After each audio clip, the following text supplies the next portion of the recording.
Perdi o chão no instante em que entendi o que meus olhos estavam vendo. Aos 70 anos, depois de uma vida inteira acreditando que conhecia cada gesto do homem com quem dividi décadas, eu descobri um lado dele que jamais imaginei existir. Não foi um boato, não foi algo contado por terceiros. Eu vi. E quando a verdade se impôs diante de mim, tudo o que eu achava sólido começou a ruir em silêncio dentro do meu peito. Durante anos, eu fui aquela mulher que defendia o marido em qualquer conversa, que dizia conhecer o caráter dele melhor do que ninguém. Eu repetia para mim mesma que certas coisas não aconteciam dentro da minha casa.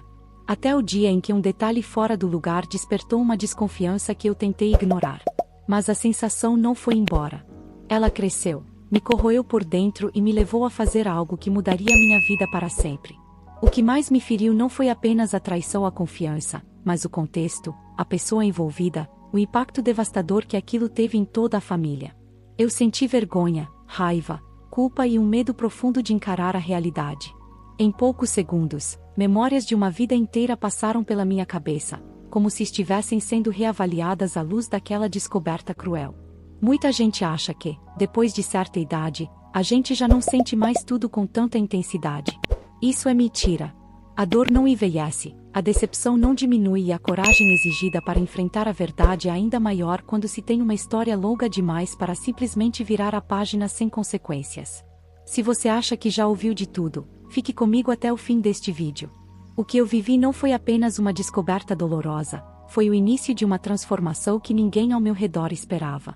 E o primeiro passo dessa história começa exatamente no momento em que eu decidi não fechar os olhos para o que estava acontecendo dentro da minha própria casa.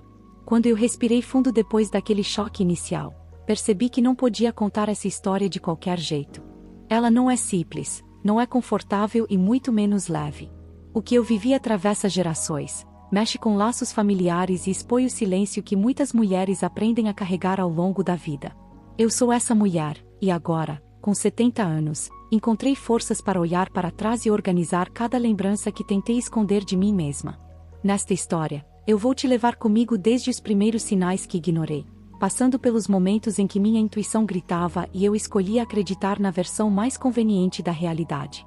Vou falar sobre a família que construí, as concessões que fiz, as palavras que engoli e a confiança que depositei em quem eu jamais pensei que pudesse me ferir dessa forma. Nada aconteceu de repente.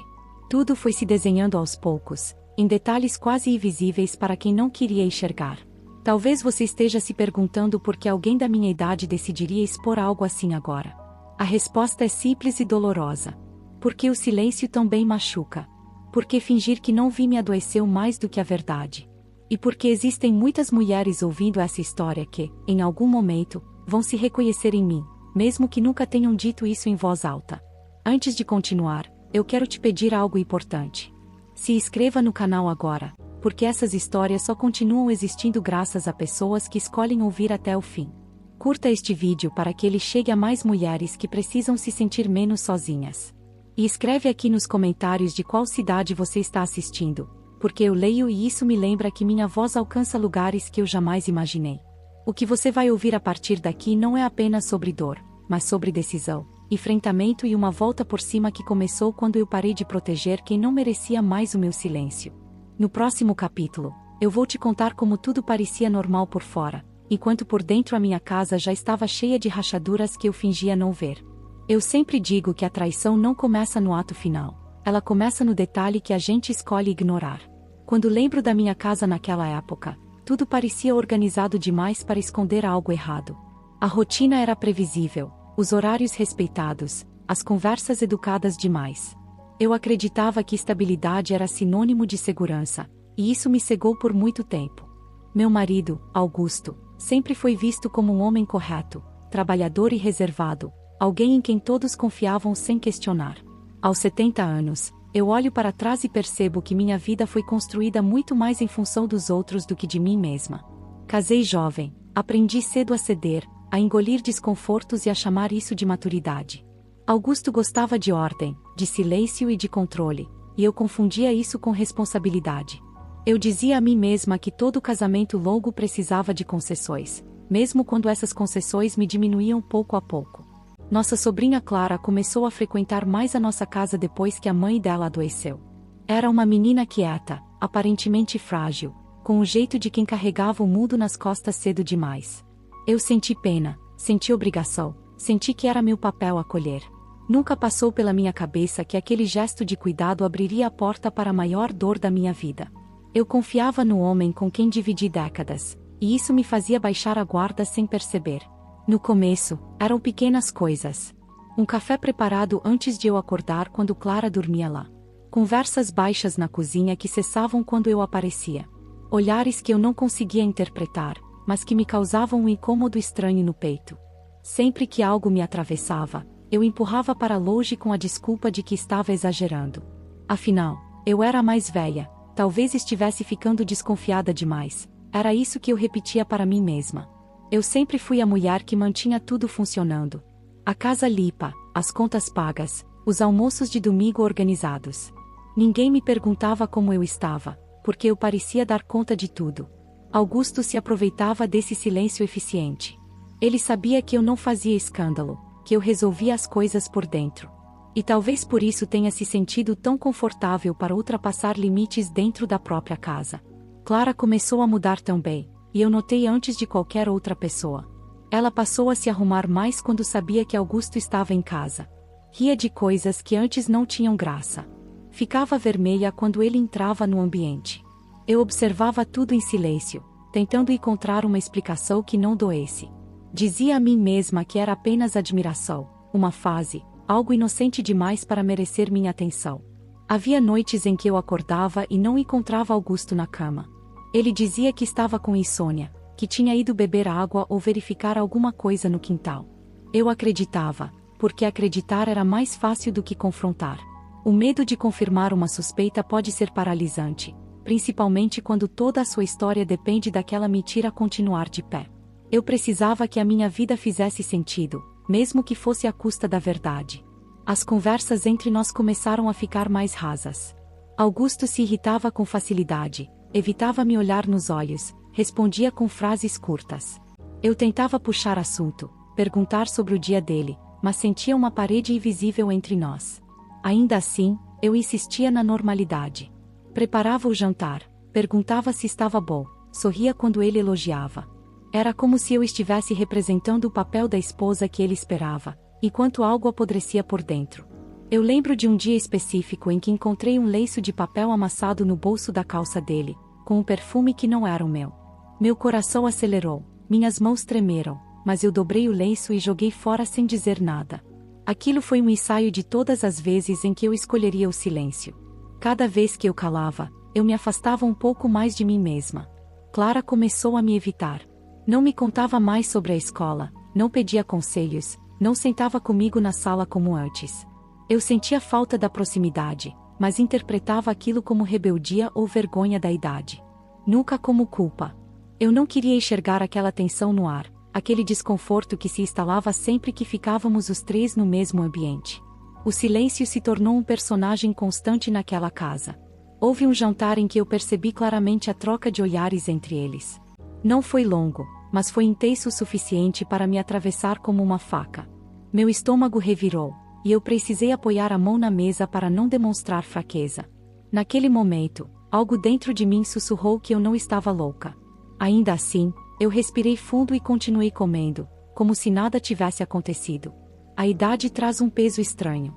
As pessoas passam a te tratar como alguém que já viveu tudo, como se nada mais pudesse te surpreender. Eu mesma comecei a acreditar nisso. Pensava que certas dores eram exclusivas da juventude, que traição não combinava com cabelos brancos e uma vida inteira de casamento. Essa crença me deixou vulnerável, porque eu nunca me preparei para ser ferida naquele estágio da vida. Augusto se tornou mais protetor com o celular, levava para o banheiro, dormia com ele ao lado da cama. Eu observava tudo em silêncio, colecionando provas invisíveis que eu não tinha coragem de juntar. Cada pequeno gesto se somava a uma angústia constante que eu não sabia como aliviar. Eu já não dormia direito, já não comia com prazer, mas seguia em frente como se fosse apenas cansaço da idade.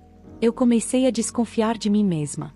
Pensava se não estava projetando inseguranças, se não estava sendo injusta com um homem que nunca havia me dado motivos claros para desconfiança antes. Essa autossabotagem foi a parte mais cruel. Eu me convenci de que questionar seria destruir tudo o que havíamos construído. E, naquele momento, eu ainda acreditava que havia algo a ser preservado. Tudo mudou na noite em que cheguei mais cedo em casa do que o esperado. O silêncio estava diferente, pesado, quase audível. Eu senti antes de ver. Meu coração disparou, minhas pernas ficaram fracas, e mesmo assim eu continuei andando. Eu ainda não sabia exatamente o que iria encontrar, mas algo me dizia que depois daquela noite nada seria como antes. O que eu vi não foi apenas uma cena, foi a quebra definitiva de uma vida inteira de negações. O choque me paralisou, mas também me acordou de um sono profundo que durou décadas. Naquele instante, eu entendi que a minha história precisava mudar, mesmo que isso significasse enfrentar a maior dor da minha vida. No próximo capítulo, eu vou te contar exatamente o que meus olhos viram naquela noite, como eu reagi e porque aquele momento marcou o início da minha transformação. Se inscreva no canal agora e escreve nos comentários de qual cidade você está assistindo, porque essa história está só começando. Eu ainda lembro do som da porta se fechando atrás de mim naquela noite, como se a casa tivesse decidido prender minha respiração junto com a dela. Meus passos foram lentos pelo corredor, não por cautela, mas porque meu corpo parecia lutar contra a verdade que já tinha entendido antes mesmo dos meus olhos confirmarem. Havia uma luz acesa no quarto de hóspedes, algo incomum para aquele horário. Meu coração batia tão forte que eu senti medo de que eles escutassem antes de mim. Quando empurrei a porta, não houve gritos, não houve palavras imediatas. Houve apenas um silêncio brutal, pesado, impossível de ser ignorado. Augusto estava sentado na beira da cama, e Clara se afastou num pulo, como se tivesse sido pega fazendo algo proibido demais para ser explicado. Os rostos dos dois estavam marcados por uma mistura de susto e culpa que nenhuma desculpa conseguiria apagar. Eu senti minhas pernas fraquejarem, mas me mantive de pé por puro instinto. O que mais me feriu não foi o que eu vi, mas o que eu senti naquele instante. Não era apenas raiva ou tristeza, era humilhação. Era perceber que minha casa, meu refúgio, tinha sido transformado em palco de uma traição que me excluía completamente. Augusto tentou falar meu nome, mas eu levantei a mão, não para bater, mas para silenciar. Eu precisava daquele silêncio para não desmoronar ali mesmo. Clara começou a chorar, dizendo palavras desconexas, pedindo desculpas, dizendo que não sabia como aquilo tinha acontecido. Eu olhei para ela e vi alguém muito mais confusa do que maldosa, mas isso não diminuiu a dor. Pelo contrário, aumentou. Porque alguém adulto, consciente, tinha se aproveitado dessa confusão. Eu voltei meu olhar para Augusto, esperando qualquer sinal de arrependimento verdadeiro, mas encontrei apenas medo de ser descoberto. Ele tentou justificar, disse que era uma situação complicada, que eu não entenderia, como se a minha idade tivesse me roubado a capacidade de compreender a traição. Aquilo me atravessou com uma violência silenciosa. Eu percebi ali que ele não se sentia culpado por ter me ferido, apenas por ter sido pego. Essa diferença mudou tudo dentro de mim. Algo se rompeu de forma definitiva. Eu pedi para Clara sair do quarto e ir para a sala. Ela obedeceu sem discutir, com os olhos baixos e os ombros curvados. Quando ficamos sozinhos, Augusto tentou se aproximar, mas eu recuei. Não havia mais espaço para contato. O homem que eu conhecia não existia mais, ou talvez nunca tivesse existido. Eu passei décadas ao lado de alguém que eu não conhecia de verdade. As palavras que saíram da minha boca naquela noite não foram ensaiadas. Elas vieram de um lugar profundo, cansado, mas finalmente desperto. Eu disse que sabia, que sempre soube, mas que tinha escolhido fingir. Confessei minhas suspeitas, meus silêncios, minhas noites mal dormidas. Ele ouviu tudo calado, talvez pela primeira vez percebendo o tamanho do estrago que tinha causado. Eu não chorei naquele momento, e isso o assustou mais do que qualquer grito. Meu silêncio era a prova de que algo tinha morrido. Eu disse que aquela casa não era mais um lugar seguro para mim, que eu precisava de espaço, de tempo e de verdade. Ele tentou argumentar, mas suas palavras já não tinham peso. Tudo o que ele dizia soava pequeno demais diante da traição. Passei aquela noite sentada na sala, olhando para fotos antigas espalhadas pela estante. Vi uma mulher jovem, sorridente, cheia de planos, e me perguntei em que momento eu tinha deixado de existir para me tornar apenas a esposa de alguém. Cada lembrança era um misto de carinho e engano. Eu precisava ressignificar minha própria história para não me perder de vez. Clara não saiu da sala. Ficou sentada no sofá, abraçando os joelhos, chorando em silêncio. Em algum momento, ela tentou falar comigo, mas eu pedi que esperasse. Não porque eu não me importasse, mas porque eu precisava organizar a dor antes de permitir qualquer conversa. Eu sabia que aquela situação exigia maturidade, mas também limites claros. Eu não podia absorver tudo sozinha mais uma vez. Na manhã seguinte, o sol entrou pela janela como se nada tivesse acontecido. Aquilo me revoltou. O mundo continuava girando enquanto eu tentava entender como seguir em frente. Preparei café apenas para mim. Augusto ficou parado na cozinha, sem saber onde se encaixava. Pela primeira vez, eu o vi deslocado, pequeno, sem controle da situação. Aquela inversão de papéis foi estranhamente libertadora. Eu disse que precisava sair, caminhar, pensar. Peguei minha bolsa e fui andar sem rumo pelas ruas do bairro. Cada passo era uma tentativa de reconectar meu corpo à realidade. As pessoas passavam por mim sem saber que minha vida tinha sido implodida poucas horas antes. Aquilo me fez perceber o quanto a dor é solitária, mas também o quanto ela pode ser um ponto de virada. Enquanto caminhava, pensei em todas as vezes em que coloquei os outros à frente de mim. Nos sonhos adiados, nas vontades engolidas, nas palavras não ditas.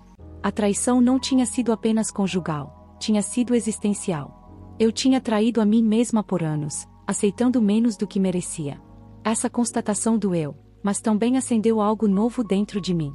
Quando voltei para casa, eu já tinha tomado uma decisão. Não seria uma decisão impulsiva, mas seria firme. Eu não aceitaria mais me calar para manter aparências. Augusto percebeu isso no meu olhar.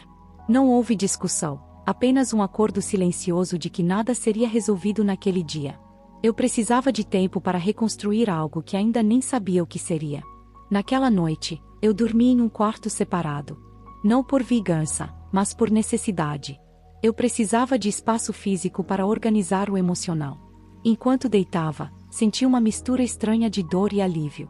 A verdade finalmente estava exposta, e por mais cruel que fosse, ela me libertava de um peso que eu carregava sem nome. Eu sabia que os próximos dias seriam difíceis. Haveria julgamentos, conversas desconfortáveis, decisões práticas. Mas pela primeira vez em muito tempo, eu me sentia no controle da minha própria história. A mulher que entrou naquela casa naquela noite não era a mesma que se deitou naquela cama. Algo tinha mudado de forma irreversível. No próximo capítulo, eu vou contar como enfrentei as consequências dessa descoberta, a conversa mais difícil da minha vida e a decisão que ninguém esperava que eu tivesse coragem de tomar aos 70 anos.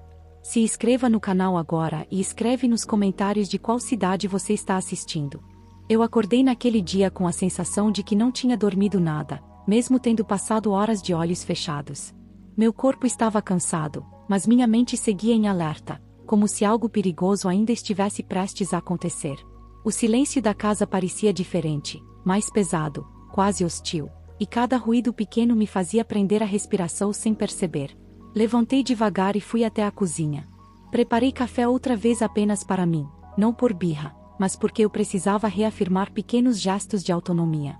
Durante décadas, aquele espaço tinha sido compartilhado, dividido, organizado em função de outra pessoa. Naquele momento, fazer algo só para mim era uma forma de dizer que eu ainda existia. Augusto apareceu na porta alguns minutos depois. Não me cumprimentou, não perguntou como eu estava. Apenas ficou ali, parado, como se esperasse alguma orientação. Aquela postura me incomodou profundamente, porque mostrava que ele ainda não entendia o tamanho daquilo que tinha feito. Ele esperava que eu conduzisse até a crise que ele mesmo causou. Eu pedi que sentasse, porque havia coisas que precisavam ser ditas antes que o silêncio virasse costume. Ele obedeceu. Seus olhos evitavam os meus, e isso me deu ainda mais clareza. Quem evita olhar não está pronto para assumir nada. Eu comecei falando devagar, com cuidado, porque sabia que cada palavra teria consequências. Disse que não se tratava apenas de traição, mas de respeito. Que o problema não era só o que tinha acontecido, mas o tempo que aquilo vinha acontecendo escondido dentro da minha própria casa. Falei da sensação de ter sido feita de tola, de ter sido a última a saber de algo que todos pareciam normalizar em silêncio. Augusto tentou interromper, dizendo que não era bem assim, que eu estava exagerando. Aquilo foi como jogar gasolina em algo que eu ainda tentava controlar. Eu pedi novamente que ele me escutasse até o fim. Disse que durante anos eu tinha escutado mais do que falado, cedido mais do que exigido, e que aquela conversa não seria mais uma onde eu sairia menor. Ele então tentou se justificar usando a idade, dizendo que eu já não precisava de certas explicações, como se envelhecer fosse sinônimo de aceitar qualquer coisa. Aquilo me feriu profundamente, mas também me deu força. Eu respondi que a idade tinha me ensinado exatamente o contrário. Que eu sabia muito bem quando estava sendo desrespeitada. A conversa avançou para Clara. Ele tentou minimizar, dizendo que ela era adulta, que não tinha sido manipulada. Eu interrompi novamente, com firmeza. Disse que responsabilidade não exclui influência, poder ou diferença de posição. Disse que ele era mais velho, mais experiente, e que isso tornava tudo ainda mais grave. Pela primeira vez, ele ficou sem resposta. Quando mencionei a possibilidade de separar, o rosto dele mudou. Não por tristeza, mas por surpresa. Ele não acreditava que eu teria coragem. Aquela reação me mostrou o quanto eu tinha sido subestimada durante todos aqueles anos. Eu não gritei, não ameacei, apenas afirmei que estava considerando seriamente essa opção. Depois da conversa, eu fui para o quarto e comecei a separar algumas coisas. Não estava fugindo, estava me organizando. Separei documentos, roupas, fotos antigas. Cada objeto carregava uma memória, e tocar neles era como revisitar partes da minha vida que eu tinha esquecido de mim mesma. Chorei algumas vezes, mas não recuei. Clara tentou falar comigo naquela tarde. Pedi que sentasse comigo na sala. Eu precisava dessa conversa tanto quanto temia. Ela começou pedindo desculpas, chorando, dizendo que se sentia perdida. Eu escutei tudo em silêncio. Não porque concordava, mas porque precisava ouvir para decidir como seguir. Quando chegou minha vez de falar, fui honesta. Disse que não a odiava, mas que estava profundamente decepcionada. Que a dor maior vinha de perceber que algo tão grave tinha acontecido dentro da minha casa sem que ninguém pensasse em mim. Expliquei que confiança, uma vez quebrada, não volta ao estado original. Ela perguntou se eu poderia perdoar. Eu respondi que perdão não era imediato, nem obrigatório. Que talvez um dia eu conseguisse seguir sem carregar raiva, mas que aquilo não significava voltar a conviver como se nada tivesse acontecido. Aquela distinção pareceu nova para ela, mas era essencial para mim. No fim do dia, eu estava exausta, mas estranhamente lúcida. Percebi que não adiantava esperar atitudes dos outros para decidir meu caminho. Eu precisava agir por mim. Liguei para uma amiga antiga, alguém que me conhecia antes de eu ser esposa, antes de ser apenas função. Aquela ligação foi um respiro. Conversamos por horas. Contei tudo, sem poupar detalhes. Ela não tentou me apaziguar, não disse para eu pensar melhor por causa da idade. Ela me ouviu e me lembrou de quem eu sempre fui. Aquilo me devolveu algo que eu achava perdido. Às vezes, a força vem da memória de quem fomos. Naquela noite, escrevi tudo o que estava sentindo em um caderno antigo. Não era um diário, era uma reorganização interna. Escrever me ajudou a entender que aquela dor, por mais intensa que fosse, também era um ponto de virada. Eu não estava no fim da linha, estava diante de uma escolha. Antes de dormir, tomei uma decisão silenciosa. Não contei a ninguém naquele momento, mas ela já estava firme dentro de mim. Eu não aceitaria acordos feitos por medo, nem permanências baseadas em costume. Eu merecia mais do que sobreviver emocionalmente aos 70 anos. No próximo capítulo, eu vou contar qual foi essa decisão, como ela impactou toda a família e por que, mesmo sendo julgada, eu não voltei atrás. Se você está acompanhando essa história, se inscreva no canal agora e comenta de qual cidade você está assistindo, porque a partir daqui tudo muda. No dia seguinte àquela decisão silenciosa, eu acordei com uma clareza que não sentia há anos. Não era felicidade, nem alívio completo, mas uma lucidez firme, como se algo dentro de mim tivesse finalmente assumido o controle. Eu sabia que, a partir dali, cada passo teria consequências, e mesmo assim eu não recuei. Pela primeira vez em muito tempo, eu não estava agindo para agradar ninguém. Preparei minhas coisas com calma. Não fiz isso às pressas, porque eu não estava fugindo. Dobrei roupas, separei documentos, guardei cartas antigas e algumas fotografias que ainda faziam sentido para mim. Cada objeto era uma lembrança, mas também uma escolha. Eu não levaria tudo. Algumas coisas pertenciam a um passado que eu não pretendia carregar comigo. Augusto me observava à distância, andando pela casa como alguém que perdeu o chão. Ele não perguntava nada, talvez por medo da resposta. Quando finalmente criou coragem para falar, disse que não acreditava que eu iria embora. Aquela frase, dita quase como uma acusação, me confirmou que minha decisão era necessária. Ele nunca acreditou que eu pudesse escolher a mim mesma. Respondi com calma que não estava indo embora por impulso, nem por vingança. Disse que estava indo porque precisava respirar sem culpa, dormir sem medo e acordar sem desconfiança. Expliquei que continuar ali seria uma forma lenta de me apagar, e que eu não tinha mais tempo para isso. Ele tentou argumentar, mas eu já não discutia. Clara não estava em casa naquele momento, e isso facilitou minha saída. Eu não queria mais conversas confusas, nem pedidos que misturavam arrependimento com conveniência. Haveria tempo para lidar com ela depois, se fosse possível. Naquele instante, eu precisava proteger o pouco de paz que ainda restava dentro de mim. Saí com 2 malas e uma bolsa. Nada mais. A porta se fechou atrás de mim com um som que ecoou forte, mas não doeu como eu imaginava. Pelo contrário, aquele som parecia marcar o fim de uma espera longa demais. Entrei no carro da minha amiga e, enquanto nos afastávamos, senti algo inesperado. Alívio. Fui para a casa dela, um lugar simples, mas acolhedor. O quarto de hóspedes era pequeno, mas tinha uma janela grande, e aquilo me fez bem. A luz entrando livremente me lembrou que eu também precisava de espaço. Nos primeiros dias, eu dormi muito. Meu corpo parecia finalmente autorizado a descansar. As pessoas começaram a ligar. Algumas perguntavam com preocupação, outras com curiosidade disfarçada.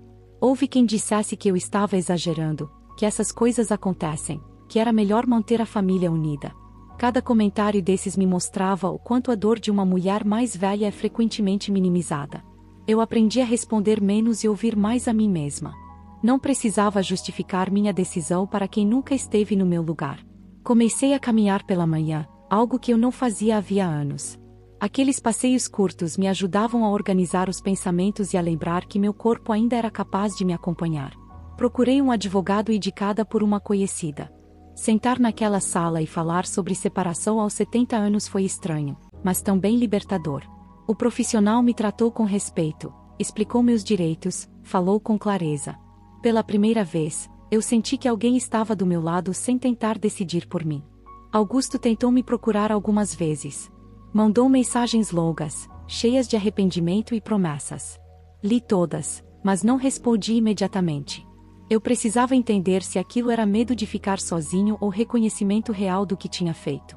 Não tomei decisões apressadas. Eu estava aprendendo a respeitar meu próprio tempo. Clara também tentou contato. Disse que estava sendo julgada, que se sentia sozinha. Aquilo me tocou, mas não me fez voltar atrás. Respondi que entendia sua dor, mas que eu também estava ferida. Que precisávamos de distância para que qualquer conversa futura tivesse chance de ser honesta. Comecei a reorganizar minha rotina. Voltei a ler livros que estavam esquecidos, cozinhei apenas para mim, escolhi horários sem negociar com ninguém. Essas pequenas escolhas me devolveram uma sensação de controle que eu não sabia o quanto tinha perdido. A solidão existia, mas não era vazia. Ela era silenciosa e, aos poucos, confortável. Em alguns momentos, a culpa tentava aparecer. Aquela voz antiga dizia que eu deveria ter aguentado mais, sido mais compreensiva. Quando isso acontecia, eu lembrava do que vi, do que senti, e da conversa que tive comigo mesma naquela noite decisiva. A culpa perdia força quando confrontada com a verdade. As semanas passaram, e eu comecei a perceber algo importante. Eu não estava apenas sobrevivendo a uma traição. Eu estava reconstruindo minha identidade fora do papel de esposa traída. Isso era assustador, mas também profundamente necessário. Eu não queria mais ser definida pelo que fizeram comigo. Recebi apoio de pessoas inesperadas. Mulheres que eu mal conhecia me contaram histórias parecidas, disseram que se viam em mim. Aquilo me deu uma sensação de pertencimento que eu não sentia há muito tempo. Eu não estava sozinha, mesmo quando parecia estar. Uma tarde, sentei sozinha e pensei no futuro. Não em planos grandiosos, mas em possibilidades. Talvez um lugar só meu, talvez novas amizades, talvez apenas tranquilidade. Pela primeira vez, o futuro não me assustava. Ele não era vazio. Era aberto. Antes de dormir naquela noite, eu soube que ainda haveria confrontos, decisões difíceis e julgamentos. Mas também soube que eu não recuaria. A mulher que saiu daquela casa não era mais a mesma que entrou décadas atrás. E essa diferença mudava tudo. No próximo capítulo, eu vou contar como enfrentei o julgamento da família, as tentativas de me desestabilizar e o momento em que precisei escolher entre o conforto da culpa e a coragem da verdade. Se essa história está fazendo sentido para você, se inscreva no canal agora e comenta de qual cidade você está assistindo. Quando a notícia da minha saída se espalhou pela família, eu percebi que a traição não tinha sido o fim do conflito, mas apenas o começo de uma nova batalha. O julgamento veio rápido, carregado de opiniões não solicitadas, conselhos tardios e versões distorcidas da minha própria história. Era como se todos soubessem exatamente o que eu deveria ter feito, menos eu, que vivi cada detalhe. As primeiras ligações vieram das irmãs de Augusto. Falavam com uma falsa delicadeza, perguntando se eu estava bem, mas logo escorregavam para frases que tentavam me recolocar no lugar de sempre. Diziam que casamento é assim mesmo, que homens erram, que família precisa ser preservada. Eu ouvia em silêncio, sentindo a velha pressão tentar se instalar novamente. Depois vieram os sobrinhos, alguns confusos, outros claramente influenciados pelas versões que ouviram. Um deles chegou a me perguntar se eu não tinha exagerado, se não estava vendo coisa onde não existia nada. Aquela pergunta me atravessou como um insulto, não pela dúvida em si, mas pela facilidade com que a minha palavra era colocada em xeque. Minha mãe não estava mais viva para ver tudo aquilo, e talvez isso tenha sido uma bênção amarga. Pensei muito nela nesses dias, em quantas vezes ela mesma engoliu humilhações para manter as aparências. Prometi a mim mesma que não repetiria aquele ciclo, mesmo que isso significasse ser vista como a vilã da história. Augusto decidiu falar com a família antes de falar comigo. Contou sua versão, cheia de lacunas, arrependimentos genéricos e justificativas convenientes. Quando fiquei sabendo disso, senti raiva, mas também uma estranha confirmação. Ele continuava tentando controlar a narrativa, mesmo depois de tudo. Fui convidada para um almoço de família, com a desculpa de conversarmos como adultos. Recusei. Eu sabia que aquele encontro seria uma emboscada emocional. Um coro de vozes tentando me convencer a voltar, a perdoar, a esquecer. Não era isso que eu precisava naquele momento. Eu precisava de firmeza, não de confusão. Algumas pessoas se afastaram de vez, e isso doeu mais do que eu esperava. Não pela perda em si, mas pela constatação de que o vínculo era condicionado à minha submissão. Quando deixei de cumprir o papel esperado, deixei de ser conveniente. Essa verdade foi dura, mas libertadora. Outros, em silêncio, me apoiaram. Mensagens discretas, abraços rápidos, olhares que diziam mais do que palavras. Mulheres mais jovens, principalmente, pareciam enxergar em mim algo que eu ainda estava aprendendo a reconhecer. Coragem. Não aquela dos grandes gestos, mas a coragem diária de sustentar uma escolha impopular. Clara continuava distante. Nossas conversas eram curtas, cautelosas, cheias de não ditos. Eu sentia o peso do conflito dela, dividida entre a lealdade ao tio e o amor por mim. Não forcei a aproximação. Algumas feridas precisam de tempo para não infeccionar.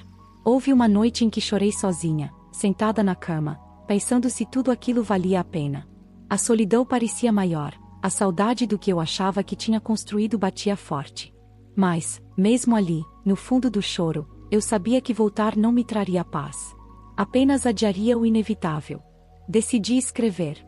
Coloquei no papel tudo o que não tinha dito, tudo o que senti quando vi, quando entendi, quando escolhi ir embora. Aquela escrita não era para ninguém além de mim.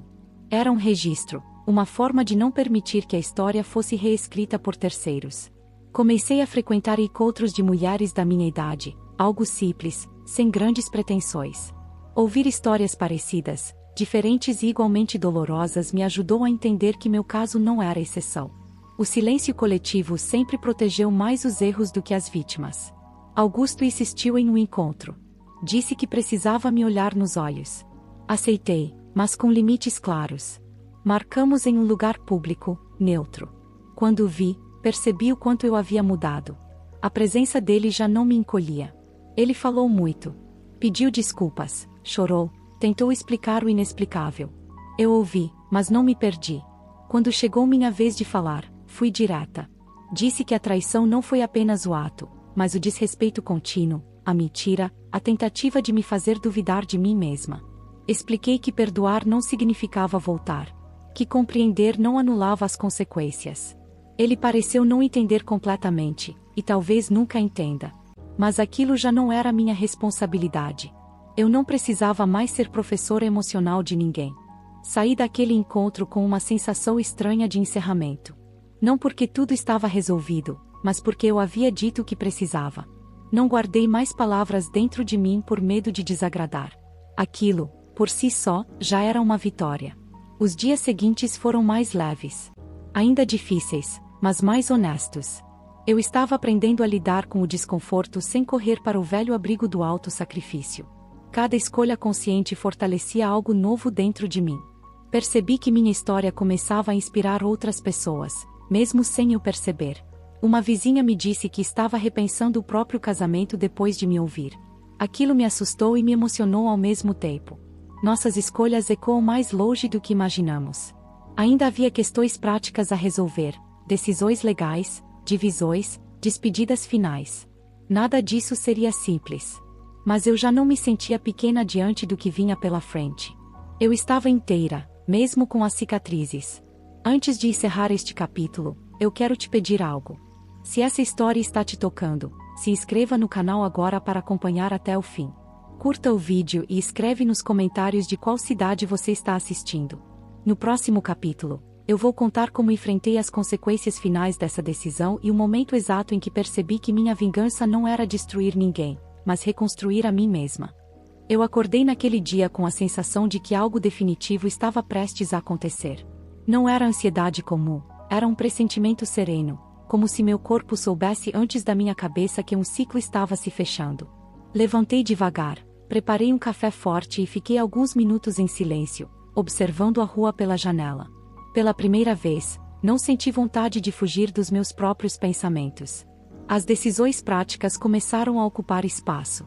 Papéis, assinaturas, conversas com o advogado, escolhas que exigiam objetividade. Cada documento assinado era uma confirmação de que eu estava seguindo em frente, mesmo quando o passado tentava puxar meu braço. Não era simples dividir uma vida inteira em cláusulas, mas era necessário para que eu pudesse respirar sem amarras. Voltei à antiga casa para buscar o que ainda restava. Entrei com cautela, como quem pisa em um terreno que já foi familiar e agora parece estranho. O cheiro era o mesmo, os móveis também, mas tudo parecia menor. Não porque a casa tivesse mudado, e sim porque eu havia crescido além daquele espaço. Augusto não estava. Caminhei pelos cômodos com calma, escolhendo apenas o que ainda me representava. Um livro com anotações antigas, um porta-retrato esquecido, uma peça de roupa que carregava memórias minhas, não dele. Percebi que muito do que ficou para trás não fazia falta. A ausência do apego foi uma surpresa libertadora. Encontrei Clara no corredor quando saía. O encontro não foi planejado. Nos olhamos em silêncio por alguns segundos que pareceram longos demais. Havia culpa nos olhos dela, mas também confusão. Eu respirei fundo e decidi não atacar, não acusar, não exigir. Disse apenas que esperava que ela aprendesse a reconhecer limites, inclusive os próprios. Ela tentou se explicar, falou sobre medo, sobre ter sido manipulada, sobre não saber como agir. Eu ouvi, mas mantive firmeza. Disse que compreender não significava apagar o que aconteceu. Que o amor também exige responsabilidade. Ela chorou, e eu senti dor, mas não cedi. Algumas lições precisam do peso da consequência para se fixarem. Saí dali com o coração pesado, mas íntegro. Eu não tinha mais nada a provar, nem a corrigir. Cada pessoa teria que lidar com a própria consciência. Entrei no carro e senti um alívio inesperado. Aquela casa, que por tanto tempo foi meu centro, agora era apenas um endereço no passado. Os dias seguintes trouxeram ajustes. Mudança definitiva, novos horários, uma rotina construída do zero. Aprendi a gostar do silêncio sem interpretá-lo como abandono. Aprendi a cozinhar por prazer, não por obrigação. Aprendi a organizar meus dias respeitando meu cansaço e minha vontade. Recebi convites para encontros sociais que antes eu recusava. Aceitei alguns.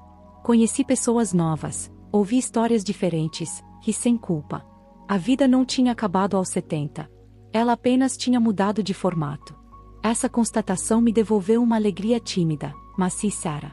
Houve um momento em que pensei em vingança no sentido clássico. Em expor, humilhar, devolver a dor. Mas percebi que isso me manteria presa à mesma narrativa. Minha maior resposta estava em viver bem, em não permitir que a traição definisse meus próximos anos. Comecei a cuidar mais de mim. Caminhadas longas, consultas adiadas por anos, pequenos rituais diários de autocuidado. Meu corpo respondeu rápido. A energia voltou aos poucos, e com ela uma sensação de dignidade que eu tinha esquecido que existia. As pessoas passaram a me olhar diferente. Não com pena, mas com respeito. Eu sentia isso nos gestos simples, na forma como me ouviam, como me perguntavam minha opinião. A mulher que eu estava me tornando ocupava espaço sem pedir licença. Um dia recebi uma mensagem curta de Augusto. Dizia apenas que entendia agora o que tinha perdido. Li sem emoção. Não respondi. Algumas compreensões chegam tarde demais para mudar o rumo das coisas, e isso também faz parte do aprendizado. Passei a escrever com mais frequência, não só sobre a dor, mas sobre descobertas. Escrevia sobre a liberdade de escolher, sobre o medo que dá quando a gente para de se esconder atrás de papéis impostos.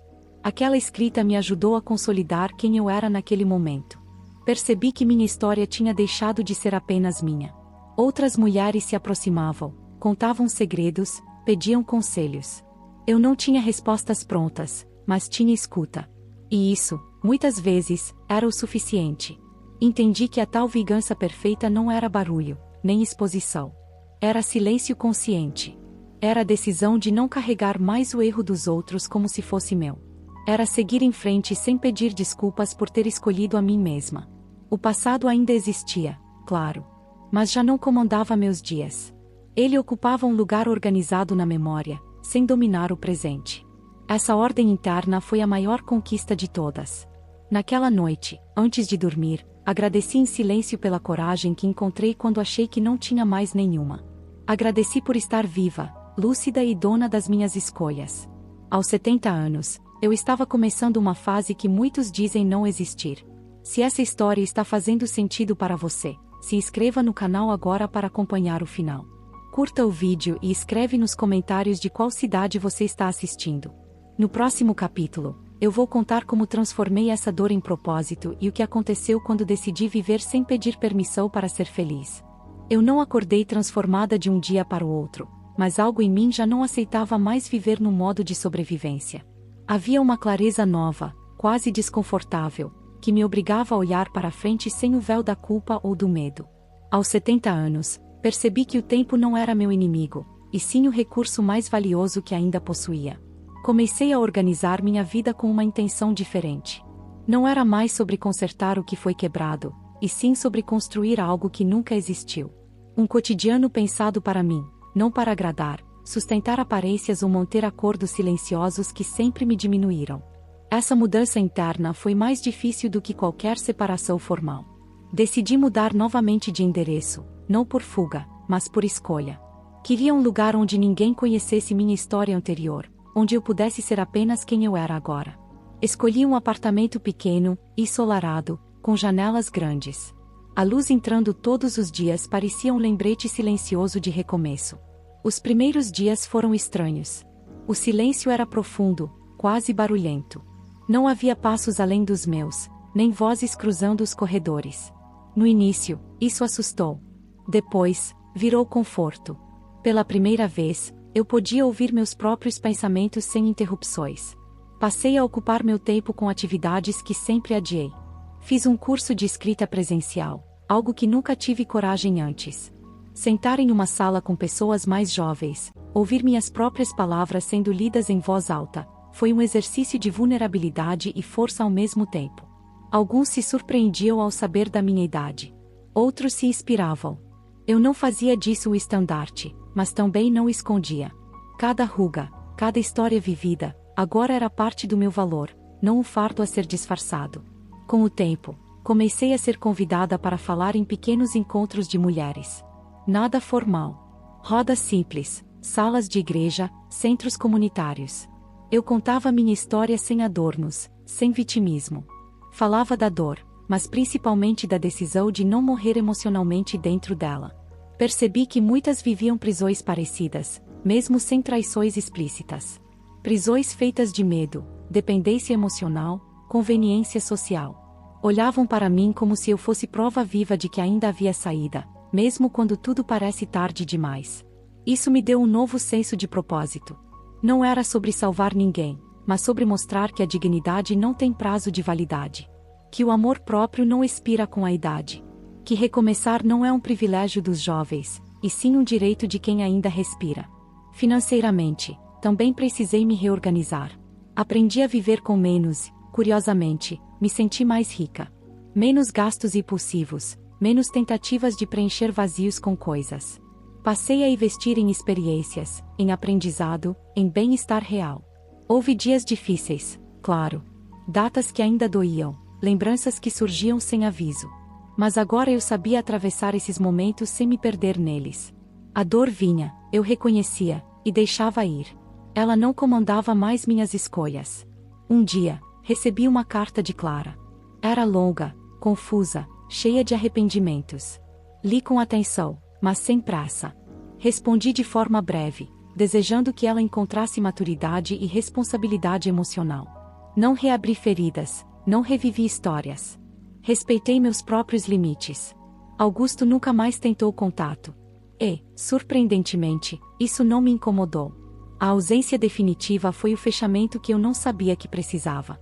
Algumas histórias não pedem reconciliação, apenas encerramento. Comecei a viajar sozinha. Nada grandioso. Cidades próximas, lugares simples. Caminhar sem companhia me ensinou a confiar mais em mim. Cada trajeto concluído reforçava uma certeza interna de autonomia que eu nunca havia experimentado plenamente. Passei a gostar da minha própria companhia.